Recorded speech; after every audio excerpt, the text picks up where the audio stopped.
Okay, it's that time of year again where we do the NRL season previews. Now, last year did it all in one video, and looking back on it, I think that was a mistake. I should have done it in 17 separate videos for each team. So what I've decided to do this year is do it in 17 separate videos. Now we're going in reverse order of the regular season table, the regular season ladder. So Melbourne Storm will be the last team that we do. The first team that we'll do is obviously last year's Wooden Spoonists, which is West Tigers. Now last year they were last overall, as we know, but their points total was actually higher than in the previous two seasons where they also were Wooden Spoonists. They got 18 points last year, which is an improvement. Now, it was their defence that really killed them. Their defence was shocking. Not the worst defence we've ever seen. I can reiterate back to some of the disastrous seasons and some of the really bad wooden spoon seasons we've seen over the years.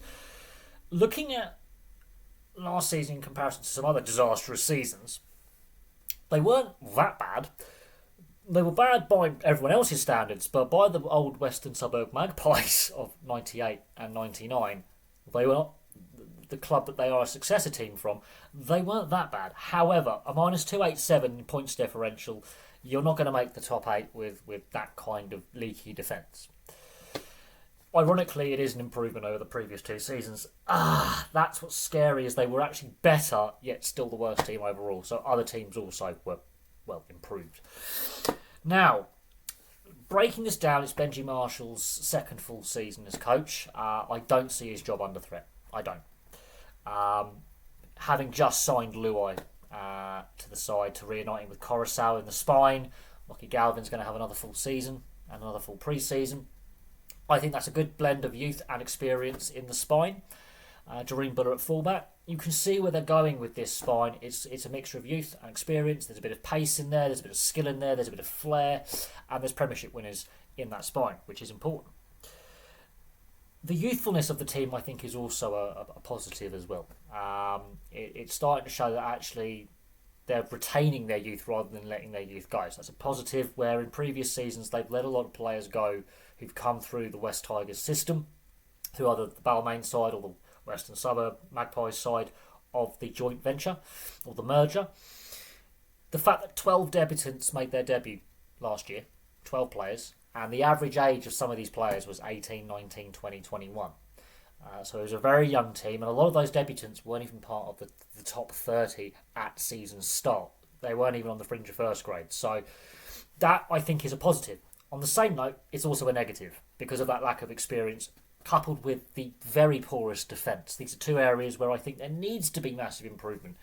There's still time to sign some more players to the squad and look at trying to balance that youthfulness with those experienced veterans that are still around the top 30 or available to be signed. I think there is still room for improvement with this squad. The defence massively let them down last year, and that's what I'm still concerned about, is are they going to be defensively sound enough? They've got the attacking pieces with Lockie Galvin, Jerome Luai, Coruscant, Jerome Buller. They've got these exciting attacking options in the spine and in the outside backs and in the forward pack as well. They have some exciting, young, vibrant players. But defensively last year they were absolutely shambolic. And as I say, their wooden spoon season last year is not the worst season we've ever seen in the NRL era. It's not. The Western Suburb Magpies, and also a dreadful run for Newcastle in the mid-2010s, says there have been worse teams. There have been worse teams. So their points total and their points differential is not the worst. It was bad, but it's not the worst. But that defence needs to massively improve. Now, Benji Marshall, as a player, very attack-minded. So you can see the attack is going to work. They can score points. They proved that last year, even in some of the close defeats they had. But it was some of those heavy defeats when things really went wrong, the heads dropped. And that's where that youthful side of things, how much have they learnt in this off-season and in this pre-season to prepare them for the 2025 season? But the big thing that I've noticed this off-season is the boardroom chaos. There was a lot of reports coming out of the Balmain side of the merger and the Western Suburb Magpies side of the merger. There's massive fractures in the boardroom, which is causing problems for Shane Richardson, who was meant to be only a temporary CEO for 6 months. He's still CEO of the board. But if these reports are factually true, and you make of what the mainstream media what you will of them, and some of the erroneous reporting, that is quite concerning. Now, this is a club that's lurched from crisis to crisis, and poor roster management and letting players come through their system who've gone on to have great careers at other clubs. So, how much will that distract from what Benji Marshall is trying to do? Because, as I say, second full off-season, second full pre-season, and some of those debutants last year will now be part of that elite top 30. Adding Luai and some other key players, I think, is adding some experience to what is a very youthful team, which could be exciting. They're going to be exciting. Will they be the wooden spoonists? I don't know. Will they make the top 8? Again, I don't know. Most likely not. I'm not saying it's not without the realms of possibility, seeing how well the Bulldogs did last year. They could do what the Bulldogs did last year and make the top 8, but I still think there's a lot of issues here, especially that defence and the youthfulness. They need to build some confidence with these youthful players. But I think they're going to miss the top 8. I think they're going to be exciting. And if you're a neutral watching a West Tigers game, there's going to be points, because I don't think they've shored the defence up enough. With the players they brought in are more attack-minded, I still think that defence is going to be their Achilles heel. The youthful aspect, go either way. These young players could really step up and shine and really start to build names for themselves, or when things go wrong, they could implode.